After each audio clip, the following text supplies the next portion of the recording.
Hello my dear friends, मैं राजकुमार और आप देख रहे हैं राज ज्ञान दृष्टि। आज हम बात करने जा रहे हैं कक्षा 12वीं समाजशास्त्र के एक उपविषय आधुनिकीकरण और पंथनिरपेक्षीकरण की। आधुनिकीकरण शब्द का एक लंबा इतिहास है और 19वीं सदी से और विशेषकर 20वीं सदी के दौरान इस शब्द को सकारात्मक और वांछनीय मूल्यों से जोड़कर समझा जाने लगा। समाज क्या है, जो प्रत्येक समाज और उसके लोग आधुनिक बनना चाहते थे और प्रारंभिक वर्षों में आधुनिकीकरण का आशय प्रौद्योगिकी और उत्पन्न प्रक्रियाओं में होने वाले सुधार थे। अब आधुनिक होने से क्या आशय था कि जो उद्योगों और उसमें आए बदलाव थे, उसके साथ ही आधुनिकतावाद आया और उसमें होने वाले जो सुधार थे वह आधुनिकतावाद को लेकर आया। बाद में इस शहर शब्द के बृहद मतलब सामने आने लगे। अब जो आधुनिक होना शुरुआती चरण में प्रौद्योगिकी का लगना और उसमें विकास था, लेकिन बाद में क्या है, इस शब्द का जो अर्थ है वह विस्तृत होता चला गया, बड़ा होता चला गया और इसका जो मतलब विकास का वो तरीका हो गया जिसे पश्चिमी यूरोप या उत्तरी अमेरिका ने अपनाया और उपरांत यह सलाह दी जाने लगी कि अन्य समाजों में भी आवश्यक रूप से विकास का यही तरीका और रास्ता अपनाया जाना चाहिए। अब क्या है, यह एक अवधारणा बन गई, एक सिद्धांत बन गया कि जिस तरीके से अमेरिका या यूरोपीय देशों ने अपना विकास किया और जिसमें वहाँ पर जिस तरह की आधुनिकता आई, उसी स्वरूप उसी रास्ते को अपनाते हुए संपूर्ण विश्व अपना विकास कर सकता है। ऐसी अवधारणा विकसित होने लगी। जैसा कि हमने अध्याय 1 में जाना, भारत में पूंजीवाद का प्रारंभ औपनिवेशिक शासन के संदर्भ में हुआ और भारत में आधुनिकीकरण और पंथनिरपेक्षीकरण का प्रारंभ भी औपनिवेशिक काल से ही संबंध है।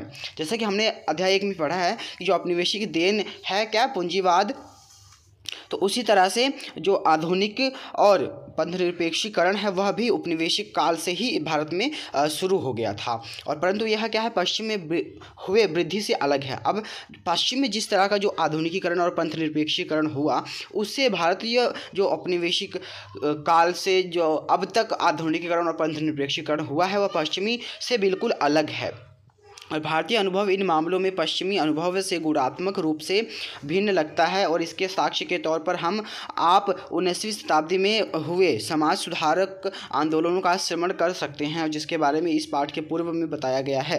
पश्चिमीकरण और समाज सुधारक आंदोलनों में एक स्पष्ट संबंध पाते हैं।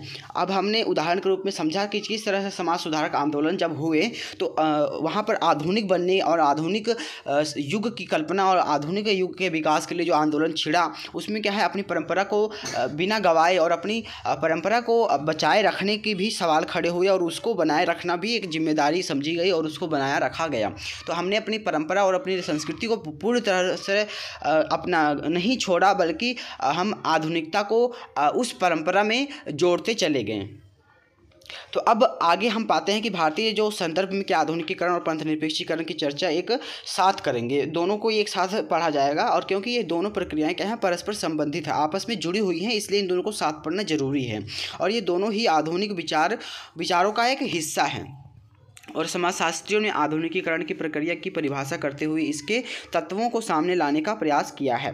जो बहुत से समाजशास्त्री हैं जो आधुनिकीकरण क्या है उसको उस पर चर्चा की है, उस पर अपने विचार रखते हुए इसको सामने लाने और इसके तत्वों को उजागर करने की कोशिश की है। तो आधुनिकता का मतलब यह समझ में आता है कि इसके समक्ष सीमित संकीर्ण स्थानीय दृष्टिकोण कमज़ोर पड़ जाते हैं और सार्वभौमिक प्रतिबद्धता और विश्वजनित दृष्टिकोण यानी कि समूचे विश्व का नागरिक होना ज़्यादा प्रभावशाली होता है। अब आधुनिकीकरण के अध्ययन से हमें पता लगता है कि इसमें क्या है, निजी जो एक सीमित क्षेत्र या एक क्षेत्र विशेष की जो दृष्टिकोण है वह क्या है, धूमिल पड़ जाता है, उसका महत्वता कम पड़ जाती है, बल्कि हम इसमें विश्व स्तरीय जो दृष्टिकोण है वह विद्यमान रहता है, वह प्रबल रहता है। इसमें क्या है, उपयोगिता, गणना और विज्ञान की जो सत्यता को क्या है, भावुकता और धार्मिक पवित्रता और अवैज्ञानिक तत्वों के स्थान पर महत्व दिया जाता है। अब यहाँ पर क्या है, भावुकता, धार्मिक पवित्रता और अवैज्ञानिक तत्वों के स्थान पर क्या है, उपयोगिता और गणना और विज्ञान को महत्व दिया जाता है और इसके प्रभाव में क्या है, सामाजिक तथा राजनीतिक स्तर पर व्यक्ति को प्राथमिकता दी जाती है। अब क्या है, जो सामाजिक और राजनीतिक स्तर है उसमें क्या है, जो व्यक्ति है वह प्रधान है, उसको प्राथमिकता दी जाती है, न कि समूहों को। समूहों की क्या है, प्रधानता खत्म हो जाती है और इसके मूल्यों के मुताबिक मनुष्यों ऐसे समूह संगठन में रहते हैं और काम करते हैं जिसका चयन जन्म के आधार पर नहीं बल्कि इच्छा के आधार पर होता है। अब जो आधुनिकीकरण है वह क्या है, व्यक्ति विशेष की विकास और व्यक्ति विशेष के आधुनिक होने से संबंध रखता है, ना कि समूह से। और इसमें भाग्यवादी प्रवृत्ति के ऊपर ज्ञान तथा नियंत्रण क्षमता को प्राथमिकता दी जाती है। अब यहाँ पर भाग्य के ऊपर सब कुछ नहीं होता है, यहाँ पर ज्ञान और नियंत्रण जो नियति और भाग्य है उस पर निर्भर नहीं रहता है, सब इस पर क्या है, नियंत्रण किया जा सकता है प्रकृति को। ऐसे सिद्धांतों पर यह काम करता है आधुनिकतावाद, और यही मनुष्य को उसके भौतिक तथा मानवीय पर्यावरण से जोड़ता है और अपनी पहचान को चुनकर अर्जित किया जाता है कि जन्म के आधार पर। और इसका मतलब यह भी है कि कार्य को परिवार, गृह और समुदाय से अलग कर नौकरशाही संगठन में शामिल किया जाता है। अब जो कार्य है वह जो परिवार है, गृह है, समुदाय है, उससे अलग नौकरशाही एक संगठन के रूप में देखा जाता है। तो रुडॉल्फ का यह जो उद्धरण था 1967 का। दूसरे शब्दों में लोग क्या है, स्थानीय सीमाबद्ध विचारों से प्रभावित न होकर सार्वभौमिक जगत व उसके मूल्यों को मानते हैं। अब यहाँ पर क्या जो स्थानीय लोग हैं वह क्या है, सीमाओं में नहीं बंधे रहते हैं। आधुनिकता में क्या होता है, विश्व से जुड़ना जो है, सार्वभौमिक ग्लोबलाइजेशन है वो बढ़ता है। तो आपका व्यवहार और विचार आपके परिवार या जनजाति या जाति या समुदाय द्वारा तय नहीं होंगे। अब जो हम व्यक्ति विशेष क्या व्यवहार करेगा, क्या विचार रखेगा, क्या पहनावा रखेगा, क्या खान पान रखेगा, वह उस जाति उस व्यक्ति के जाति, समुदाय और धर्म को नहीं निर्धारित करेंगे, बल्कि वह व्यक्ति स्वयं निर्धारित करेगा इस बात को। आधुनिकतावाद में यह निहित होता है। आपको अपना व्यवसाय अपनी पसंद से चुनने की जो पूरी है स्वतंत्रता रहती है, और न कि विविधता की। और जो व्यवसाय आपके माता पिता ने किया वह भी आप करेंगे। उसमें जो परंपरागत जो व्यवसाय प्रणाली है वह नहीं रहती है, उसमें एक व्यक्ति जो है स्वतंत्र है अपने व्यवसाय को चुनने के लिए। कार्य का चुनाव आपकी इच्छा पर आधारित होता है, न कि जन्म पर। इस पर जो हम आगे जाकर क्या काम करेंगे, हमारा व्यवसाय क्या होगा, रोजगार का माध्यम क्या होगा, वह हमारे जन्म से निर्धारित नहीं होता, बल्कि हमारी रुचि और अभिरुचि से निर्धारित होता है। आप कौन हैं इससे आपकी पहचान आपकी अर्जित उपलब्धियों से बनती है। हम कौन हैं वह हमारे जन्म आधारित पहचान नहीं होगी। इसमें है कि हम कौन हैं वह हमने जो अपने जीवन में अर्जित किया उपलब्धियां हैं, जो हासिल की है मुकाम, उससे हमारी पहचान होगी। जैसे कि वैज्ञानिक प्रवृत्तियों को मान्यता प्रदान होती है। अब जो वैज्ञानिक प्रवृत्तियां हैं, यानी कि जो फैक्ट्स की बातें हैं, वो उसको मान्यता प्रदान की जाती है। तर्क को महत्व मिलता है, ना कि पूर्णतः सत्य। तो अब यहाँ पर जो बात हमने कही है, क्या यह पूर्णतः सत्य है?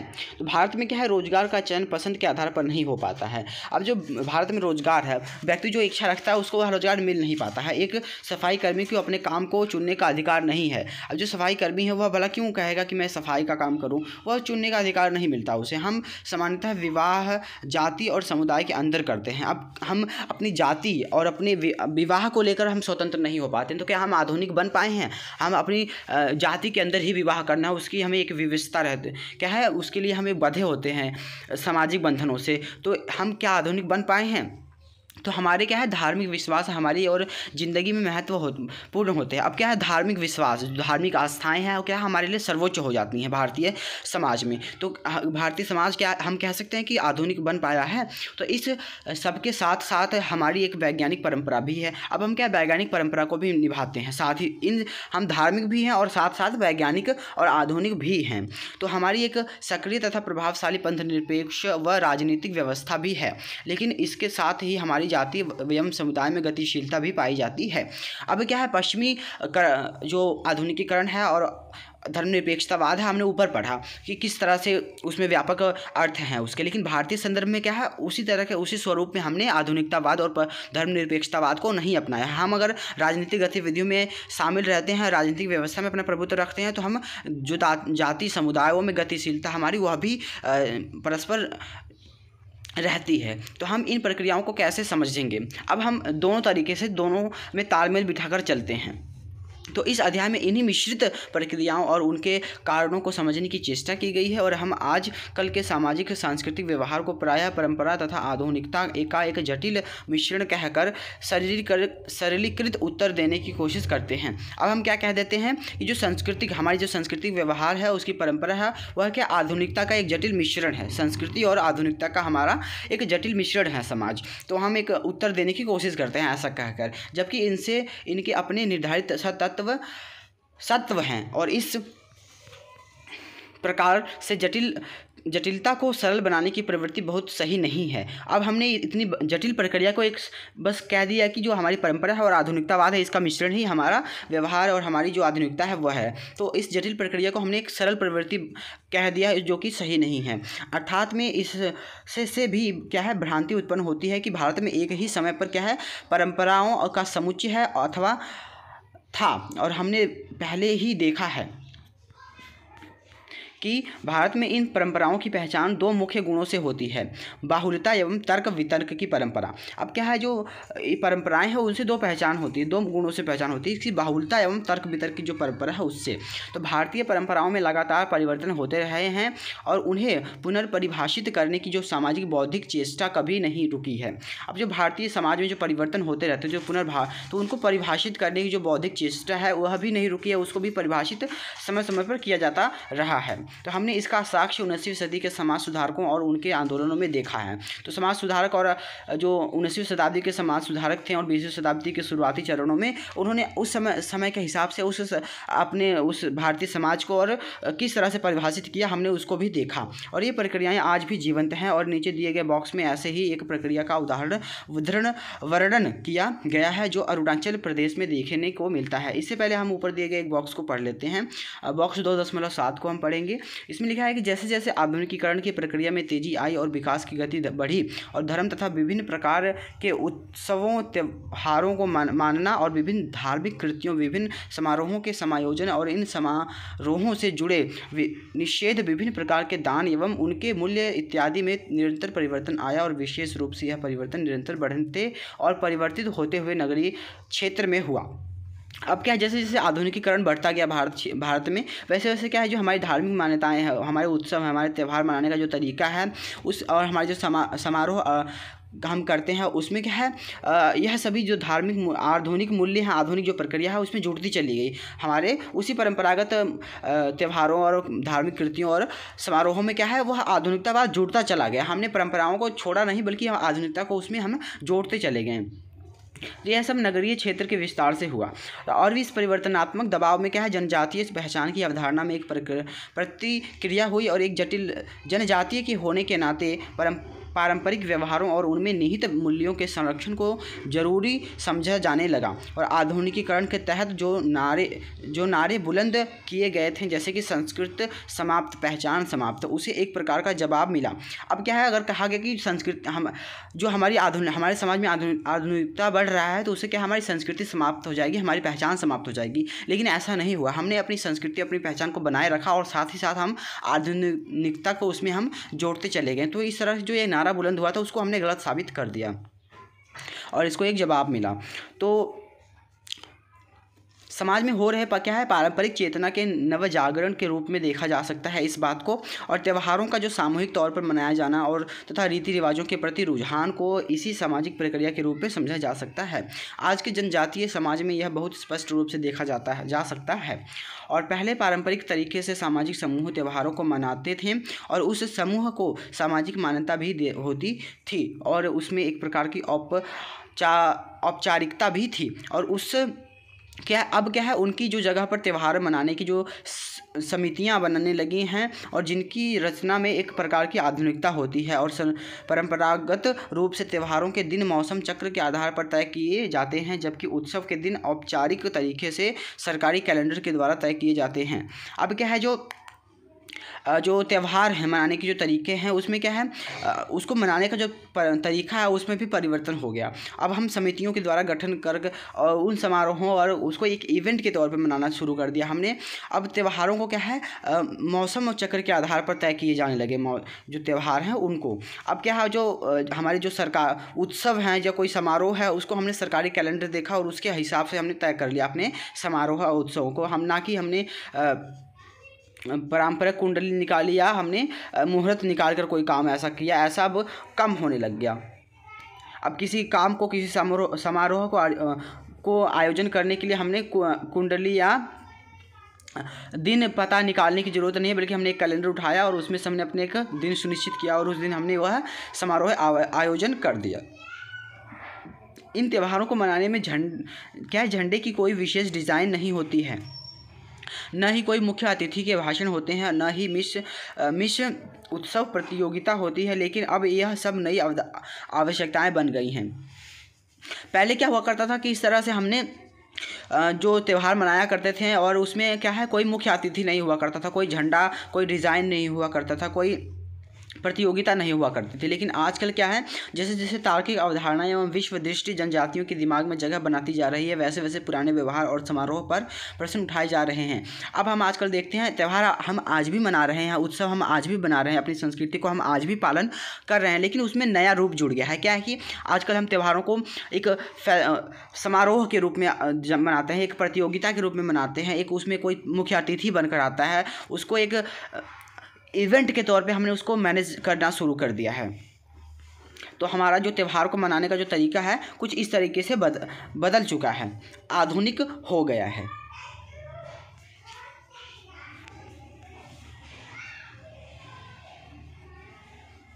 तो आधुनिक पश्चिम में क्या है, पंथनिरपेक्षीकरण का मतलब ऐसी प्रक्रिया है। अब हम पंथनिरपेक्षीकरण को पढ़ेंगे तो हमने समझा कि किस तरह से जो भारतीय समाज है उसमें आधुनिक जो तत्व हैं जुड़ते चले गए बिना अपनी परंपरा और संस्कृति को गंवाए। अब हम पंथनिरपेक्षीकरण पढ़ेंगे। तो आधुनिक पश्चिम में क्या है, पंथनिरपेक्षीकरण का मतलब ऐसी प्रक्रिया है जिसमें धर्म के प्रभाव में कमी आती है और आधुनिककरण के सिद्धांत के सभी प्रतिपादन विचारों की मान्यता रही है कि आधुनिक समाज ज़्यादा से ज़्यादा पंथनिरपेक्ष होता है और पंथनिरपेक्षीकरण के सभी सूचक मानव के धार्मिक व्यवहार और उनका धार्मिक संस्थाओं से संबंध, जैसे कि चर्च में उनकी उपस्थिति। अब क्या है, जो पंथनिरपेक्षीकरण का सिद्धांत, जो आधुनिक सिद्धांत, पश्चिमी सिद्धांत है, वह क्या है, कहता है कि जो धर्म है उसकी जो महत्वता है वो कम होती जाती है आधुनिक राज्य में, लेकिन और उसमें क्या है, चर्च की जो महत्वता है वो कम होती जाती है। जो धार्मिक संस्थानों का जो सामाजिक तथा भौतिक जो प्रभाव है और लोगों के धर्म में विश्वास की सीमा है को विचार में लेते हैं, और यह माना जाता है कि पंथनिरपेक्षीकरण के सभी सूचक आधुनिक समाज में धार्मिक संस्थानों और लोगों के बीच बढ़ती दूरी के साक्ष्य प्रस्तुत करते हैं। अब ये जो पंथनिरपेक्षीकरण है उसमें क्या है, धार्मिक जो संस्थाएँ हैं उसमें क्या है, लोगों की दूरी बढ़ती जाती है उससे। तो लेकिन क्या हाल ही में धार्मिक चेतना में अद्भुत वृद्धि और धार्मिक संघर्ष के उदाहरण सामने आए हैं, और हालांकि अतीत की भांति एक विचार यह भी है कि आधुनिक युग धार्मिक जीवन को अवश्य रूप से विलुप्त करेगा, और यह विचार पूरी तरह से सच नहीं है। आपको याद होगा कि किस प्रकार संसार के, तो यहाँ पर कहा गया है कि जो आधुनिक युग है वह क्या धार्मिक मान्यताओं और धार्मिक को विलुप्त कर देगा, हमारी धार्मिक मान्यताओं को क्या है एक तरह से विलुप्त कर देगा, धार्मिक जीवन को समाप्त कर देगा। लेकिन ऐसा नहीं है। हमें हाल ही के पता चला कि संचार के जो आधुनिक प्रकारों का जो संगठन और विचारों के समय पर जो नए प्रकारों के धार्मिक सुधार संगठनों का उद्भव हुआ है। इसके अलावा भारत में किए जाने वाले कुछ अनुष्ठानों में प्रत्यक्ष रूप से पंथनिरपेक्षीकृत जो प्रभाव भी रहा है। अब जो क्या है, भारत में जो किए जाने वाले जो अनुष्ठान है उसमें क्या है, प्रत्यक्ष रूप से जो है धर्मनिरपेक्षीकृत प्रभाव देखने को मिलता है। और हमें क्या है, वस्तुतः अनुष्ठानों के पंथनिरपेक्ष आयाम पंथनिरपेक्षता के लक्ष्यों से पृथक होते हैं, और इससे पुरुषों और महिलाओं को अवसर मिलता है कि वो अपनी मित्रों से और अपनी उम्र से बड़े लोगों से भी घुले मिले और अपनी संपत्ति का भी कपड़े और जेवर पहनकर उनका प्रदर्शन करें। और पिछले कुछ दशकों से अनुष्ठानों के आर्थिक, राजनीतिक और परिस्थिति आयामी पक्ष ज़्यादा उभर कर सामने आए हैं। लेकिन भारत में ऐसा क्या हुआ, भारत में ऐसा नहीं हुआ। भारत में जो कि धार्मिक मान्यता है वह क्या है, लोगों के साथ जुड़ने में, अपने आप को दिखाने में, अपने आप को शो ऑफ करने में क्या है ज़्यादा काम में लाई गई है। उसमें क्या है, बड़े बड़े समारोह के तौर पे आयोजन किया जाने लगा इन धार्मिक फेस्टिवल का, धार्मिक उत्सवों का। उसमें क्या है, दिखावे की प्रवृत्ति क्या है पनपी, और उसमें क्या है, अपने आप को सजा कर, अपने आप को गहनों से पहना ओढ़ कर क्या है, लोगों के बीच अपने आप को दिखाने का प्रयास, दिखावा करने की जो प्रवृत्ति है वह उभर कर सामने आई है। अब क्या, शादी ब्याह के अवसर पर घर के बाहर लगे मोटर कार की कतार और अति महत्वपूर्ण वीआईपीज़ के मेहमान बनकर आने और उस पर परिवार की समृद्धि और विशेषता समझा जाने लगा है। अब क्या, शादियां आज भी होती हैं उसी परंपरा से, लेकिन आजकल क्या है, किसकी शादी में कितनी मोटर गाड़ियां आई हैं, कितनी लंबी कतार जा रही है बारात में, या कौन उस बारात में वीआईपीज़ आए हैं, मंत्री कौन आया है उस बारात में, उस वह क्या आधुनिक तत्व क्या है वो जुड़ते चले गए हैं। इस तरह की जो मान्यताएँ हैं, और कौन कितनी ज़ोरदार और कितनी ज़्यादा खर्चा कर रहा है अपनी शादी में, ये बातें निर्धारित करने लग गई अब शादी ब्याहों की। तो जाति के पंथ निरपेक्षीकरण का क्या अर्थ है कि किस तरह से लिया जाए, इस पर क्या ज़बरदस्त वाद विवाद है। अब यहाँ पर यह कहा जा रहा है कि हम धार्मिक रूप से तो पंथ निरपेक्ष हो सकते हैं, लेकिन हम जाति के आधार पर किस तरह से अपने आप को पंथ निरपेक्षीकरण करें, और इस पर क्या है ज़बरदस्त वाद विवाद है। और इसका मतलब क्या है, तो पारंपरिक भारतीय समाज में क्या है, जाति व्यवस्था धार्मिक चौखटे के अंदर क्रियाशील थी और पवित्र अपवित्रता के संबंधित विश्वास और व्यवस्था इस क्रियाशीलता का केंद्र थी। और आज के समय में क्या है, जाति एक राजनीतिक दबाव समूह के रूप में ज़्यादा कार्य कर रही है, और समसामयिक भारत में जाति संगठनों और जातिगत राजनीतिक दलों का जो उद्भव हुआ है। और आजकल क्या है कि हम देखते हैं जाति के आधार पर बहुत से राजनीतिक पार्टियां उभर कर आई हैं, जातिक रूप से क्या है बहुत से संगठन बनने लगे हैं जो कि जातीय प्रभुत्व को बढ़ावा देता है। और ऐसी ही जातिगत जो संगठन अपनी मांग मनवाने के लिए क्या है दबाव डालते हैं सरकार पर या राज्य पर। तो जाति की इस बदलती हुई भूमिका को जाति का पंथ निरपेक्षीकरण कहा गया है, और नीचे दिया गया बॉक्स इसे दर्शाता है। अब हम बॉक्स 2.8 को पढ़ेंगे। सभी जानते हैं कि भारत में क्या है, पारंपरिक सामाजिक व्यवस्था जाति संरचना और जातीय पहचान के इर्द गिर्द संगठित रहती है। जो भारतीय पारंपरिक जो सामाजिक व्यवस्था है वो जाति के आसपास घूमती रहती है, लेकिन आधुनिक परिदृश्य में क्या है, जाति और राजनीतिक के संबंध की व्याख्या करते हुए आधुनिकता के सिद्धांतों से बना नज़रिया एक प्रकार से भय के ग्रसित होता है। वह इस प्रश्न से शुरू होता है कि क्या जाति समाप्त हो रही है। अब हमें क्या लगता है कि अगर हम आधुनिक हो रहे हैं तो क्या जातियाँ समाप्त हो रही हैं? बल्कि नहीं, अब क्या है कि जातिक रूप से अधिक संगठन और राजनीतिक पार्टियां बनने लगी हैं, और जातीय रूप से क्या है संगठन जो है दबाव बनाने लगे हैं अपनी मांग मनवाने के लिए। तो निश्चित रूप से कोई भी सामाजिक व्यवस्था इस तरह समाप्त नहीं हो जाती है। और एक ज़्यादा उपयोगी दृष्टि अलबत्ता यह होती है कि आधुनिक राजनीति के प्रभाव में जाति कौन सा रूप लेकर सामने आ रही है, और जाति अभिमुखित समाज में राजनीति की क्या रूपरेखा है। और जो लोग भारतीय राजनीति में जातिवाद की शिकायत करते हैं, दरअसल वो ऐसी राजनीतिक की खोज में है जिसका समाज में कोई आधार ही नहीं है। अगर हम जातिगत राजनीति की जो है उसकी आलोचना करते हैं तो हम क्या ऐसे समाज की खोज कर रहे हैं जिसका कोई आधार ही नहीं। भारत में जाति के अलावा अगर कोई जातियों से के अलावा हम जो राजनीतिक पक्ष की खोज करें तो हमें ऐसा समाज मिलेगा ही नहीं भारत में। तो राजनीति क्या है, एक प्रतियोगात्मक प्रयास है जिसका उद्देश्य होता है कि शक्ति पर कब्जा कर कुछ निर्धारित लक्ष्यों की पूर्ति करना।